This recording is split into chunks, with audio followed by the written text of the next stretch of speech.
Hey guys, if you're enjoying the content that I'm making, please click that subscribe button. Also remember to click that bell button and make sure to tick that box to send all notifications so you don't miss out on any videos. With that in mind, let's get on with the video.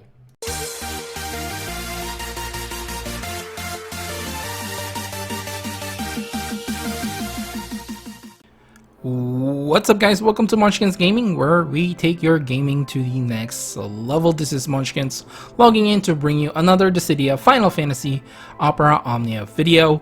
And welcome to my Should You Pull series, where I kind of give you an idea whether you should be pulling for banners in Dissidia Opera Omnia. Now in this video we are going to be taking a look at Locke'S Lost Chapter banner, which includes his 15 and 35 and of course his EX weapon, alongside with Celeste 15, 35 and her EX weapon. And the third wheel for this banner is going to be Setzer with his 15 and 35 CP weapon. Now both Locke and Celeste will be realizable for their weapons, so that means you can get their EX plus starting when this banner comes out or when the event comes out. So without further ado, let's take a look at their EX weapons. Now the first EX weapon that we're going to take a look at is the Assassin's Dagger, which is Locke's EX weapon. Now just to remind you guys, both Locke's and Celeste's EX weapon are returning EX, so they're nothing new unless you just started playing the game. Then you wouldn't, this is probably going to be new to you. Now the Assassin's Dagger gives him the EX ability Mirage Dive, which is a 7-hit melee brave plus HP attack, and the stolen brave can overflow up to 150%, and this will also grant him the Treasure Hunter buff for 6 turns. Now the Treasure Hunter buff has the following effects. It raises his max brave attack and speed, and also restores either his brave or HP after his turn ends. This has a normal recast speed, and at 1 out of 3 limit break, this slightly raises the brave damage dealt with Mirage Dive. At 2 out of 3, it slightly raises the recast speed of Mirage Dive, and at 3 out of 3, while equipping the EX weapon Assassin's Dagger or passive ability Blue Mirage, it will tremendously increase the party's break bonus. So now let's take a look at his EX plus weapon or his realized weapon. Now realizing this weapon will give you a boost on his EX ability, Mirage Dive, or it just makes it much better. At 0 out of 3 limit break, this will slightly raise the recast speed of Mirage Dive, and when you're using Mirage Dive, it slightly raises the limit of the brave that can be stolen in excess of his max brave, and it will give himself a new buff called the Master's Scroll. Now the Master's Scroll basically raises his max brave overflow limit, and not only that, while Master Scroll is active, it turns his HP attack or his HP attack plus Genji gloves or HP attack miracle shoes into HP attack plus Master's Scroll. This deals a 2-hit melee brave plus HP attack twice, which greatly raises his brave damage dealt when attacking an enemy not targeting himself, and the stolen brave can overflow up to 120%. This will dispel the Master Scroll buff after use. At 1 out of 3 limit break, when the quest starts, he will be granted the Treasure Hunter and the Master Scrolls buff for 6 turns.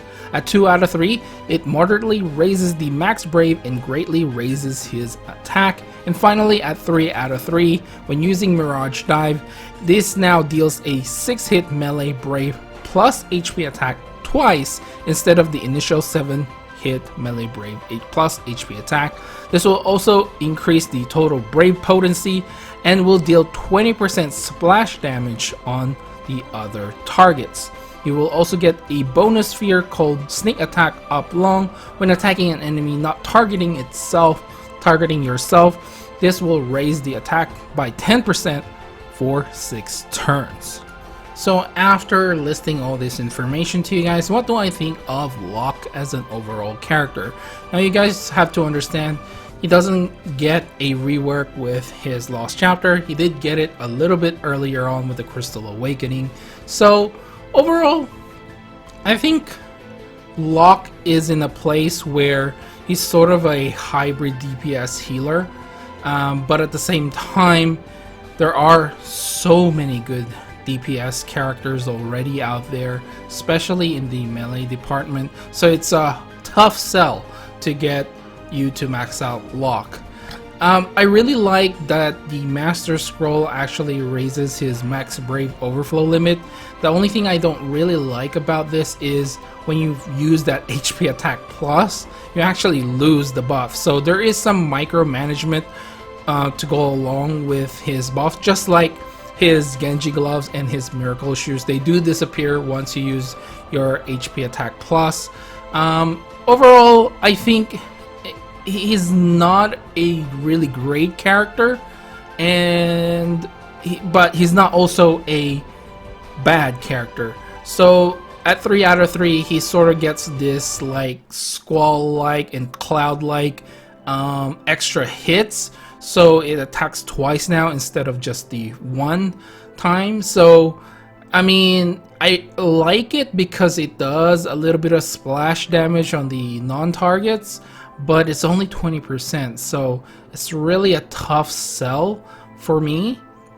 But then again, that will be like 20% splash, I do believe, for each HP attack. So overall, it's like 40%, I guess, but it's not exactly 40% because if you have Brave at the start and you use this, obviously your first hits will be much stronger than your second one. So it's around that ballpark between, like, you know, maybe 30 to 40% overall splash damage. But I can't exactly say, you know, he's the next best thing in terms of the melee DPS character. He does, however, have heals, so that is going for him. Okay, now let's take a look at another returning EX. Like I mentioned earlier, this is for Celeste, which is the Stone Blade. Now this gives you the EX ability Spinning Edge. Now Spinning Edge is a 5-hit magic Brave attack plus an HP attack, and will grant it herself 5 turns of Rune Knight and attack up 2. Now Rune Knight has the following effects. It raises her magic attack and grants herself a Brave plus HP regen. This has a slightly slow recast speed, and at 1 out of 3 limit break, it will slightly raise the Brave damage dealt with Spinning Edge. At 2 out of 3, it slightly improves the effects of Rune Knight, and at 3 out of 3, it will slightly raise the recast speed of Spinning Edge. Now let's take a look at the realized version, or the EX Plus version. This obviously will improve the EX ability Spinning Edge, and at 0 out of 3 limit break, it will slightly raise the recast speed of Spinning Edge once again. And when using Spinning Edge, the Stolen Brave can overflow up to 150% of her max Brave. At 1 out of 3, it will moderately raise her max Brave and her attack as well, and Rune Knight gains the following effect, slightly raising the party's max Brave. And when the quest starts, she will start off with Rune Knight and a medium attack up for 5 turns. At 2 out of 3 limit break, when using Spinning Edge, it converts 30% of the HP damage dealt into her Brave. And at 3 out of 3 limit break, when using Spinning Edge, it will deal a 2-hit Magic Brave plus HP attack before the 5-hit Magic Brave plus HP attack, and will tremendously raise her total Brave potency as well, and moderately raising the max Brave overflow limit on Spinning Edge. Now the bonus sphere that you get from her is ability Brave gain.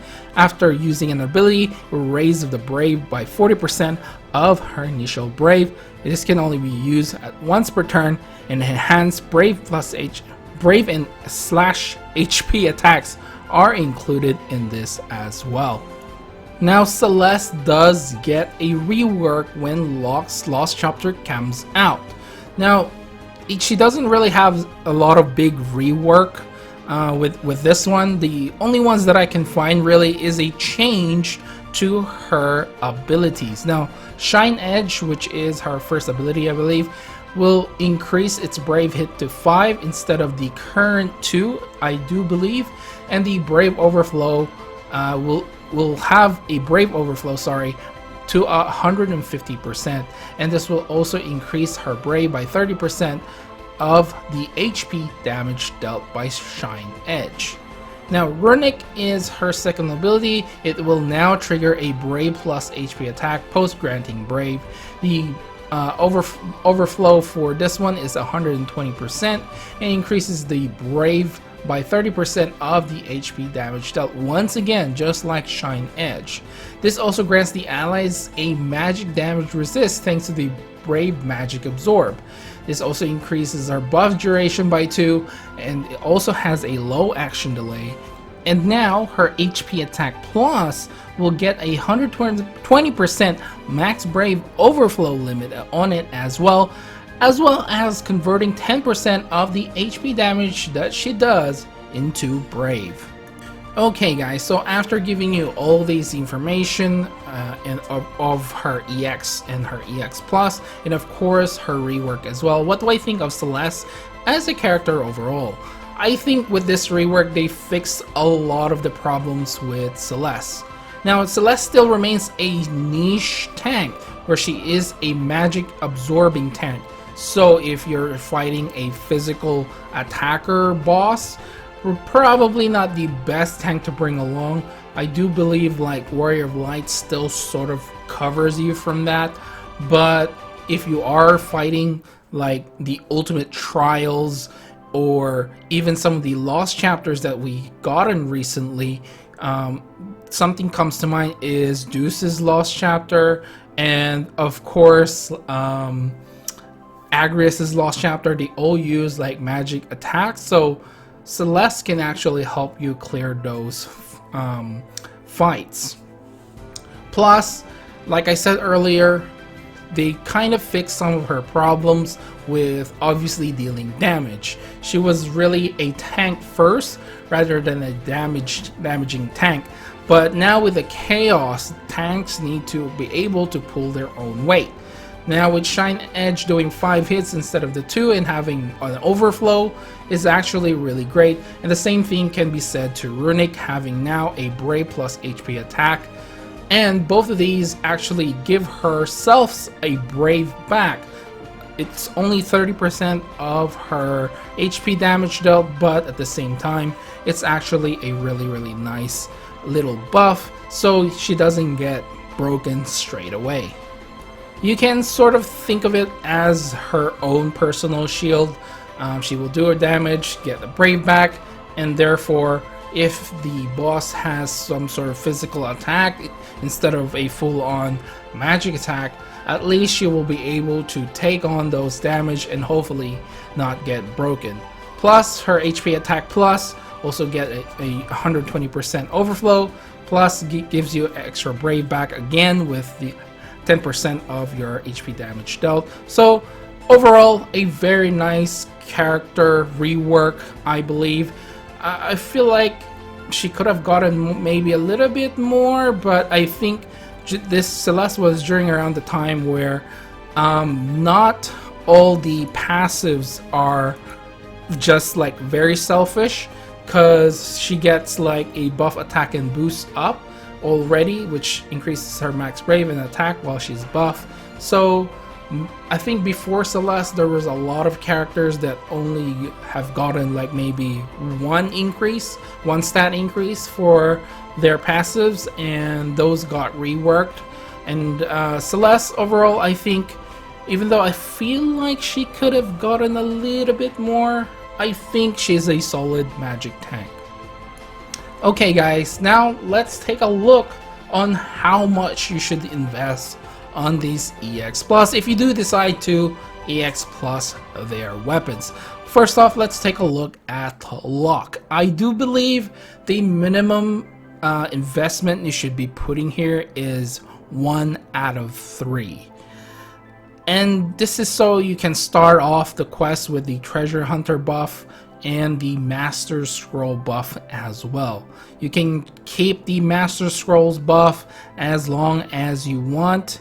Obviously I do suggest you use it before it runs out, but overall I think this is the minimum amount of investment you should be bringing into Locke'S EX. Now, max limit I put here is 3 out of 3. And I honestly would suggest you only go this far if you actually didn't max out Squall or Cloud as one of your melee DPS characters. Because honestly, you're gonna need that extra DPS that you get from Mirage Dive. Not to mention, Mirage Dive is actually a pretty fast recast speed for an EX ability. It does get 2 raise on its recast speed, so it's actually pretty spammable. So having able to do like a 6-hit melee brave plus HP attack twice and doing 20% splash damage for the non-targets is actually a pretty good DPS overall. Now, is it better than Squalls or better than Clouds? Honestly, I feel like Clouds is obviously going to be better still, at least in my personal opinion, because I mean, it's not splash damage, but I mean, it's split damage, so I can't honestly really compare the two because they do work in different ways. And Squall doesn't really have any splash damage on his, but he does hit more. So overall, if you're gonna invest on Locke, I do suggest that at least a minimum at 1 out of 3, and if you're really short on melee DPS, you can go for 3 out of 3 on this one. But if you already have a lot of melee DPS, I suggest just stay at 1 out of 3 and you should be fine. Now, as for Celeste's EX Plus, the minimum recommendation I do feel like to give you guys is to go to 1 out of 3 limit break. This will give her the Rune Knight at the beginning of the quest, and also an medium attack up for 5 turns as well. And Rune Knight actually gets better at 1 out of 3, slightly raising the party's max brave now rather than just her own. So this is a nice little buff that you get at 1 out of 3, so I do suggest minimum 1 out of 3. Now, for the maxed limit break on this one, I'm kind of in the fence. I feel like you should actually stay at 1 out of 3 as well for the max. However, because of chaos and viability, I feel like you'll actually make things a lot easier for yourself if you go 3 out of 3, because now she will do 2 HP attacks instead of just the 1. So, but it's not really, you know, it's not nearly as necessary as the others. But I did put here 3 out of 3 only because chaos is chaos. But if you can get away with it, I would say you can also stay just at 1 out of 3 if you have partnered her up with a lot of very good DPS characters. So I'm still kind of in the fence, but I do feel like 1 out of 3 is probably the best choice here. Okay guys, so we're nearly at the end of this video, so I'll give you guys my reasons why you should and should not pull for this banner. Let's start with why you should pull for this banner, and the first reason being is you actually need a tank. Now, the only sort of tank that we have right now that is viable in Chaos is Warrior of Light. You can argue Zac is pretty good as a tank, however, you will need to wait for his EX Plus before he actually becomes really good. So if you're pretty short on tanks or you didn't get Warrior of Light's kit, Celeste can probably help you out. Now, the next reason why you should pull for this banner is you need more characters to clear Dimension's End. Pretty simple. This Dimension Ends is getting update. And we actually got the first 5 floors already, so if you're lacking on characters, I do suggest trying for Celeste. I do feel like Celeste is the better out of the two, but that's just my own personal opinion. And finally, the last reason is you're actually a big fan of Final Fantasy VI and you want to collect all of them, and I'm not gonna judge you. And now let's take a look at why you should not be pulling for this banner, and that is Warrior Life is just so OP, you don't need anyone else. Honestly, if you have Warrior Light, it's not like you're gonna need Celeste, because Warrior Life actually covers both physical and magic attacks with his shield. So, you know, if you already have Warrior Light, probably not going to be interesting for you. But again, if you do need those extra characters for Dimensions End, you're more than welcome to pull for this one. The next reason why you should not be pulling for this is you already have too many melee DPS. You have Cloud, you have Squall, and for whatever reason you pulled for Machina as well. So a lot of DPS characters have already come out, so if you actually have those characters, it's probably not something that you'll need, because honestly there's a lot better characters than Locke when it comes to being a DPS. The next is you again want to save your resources for the Emperor. He is coming out pretty soon next month, and I'm pretty excited for that. I actually used some of my gems, which I totally regret, but you know, what can I do? I'm just a sucker for these gacha games. But anyway, the last reason is you're just not a big fan of Final Fantasy VI, so you can go ahead and skip through this banner. Anyway guys, I think that's it for this video. Please remember to click like and subscribe if you haven't already. It will help out with my channel, and leaving a like on this video is going to help with the YouTube algorithm as well.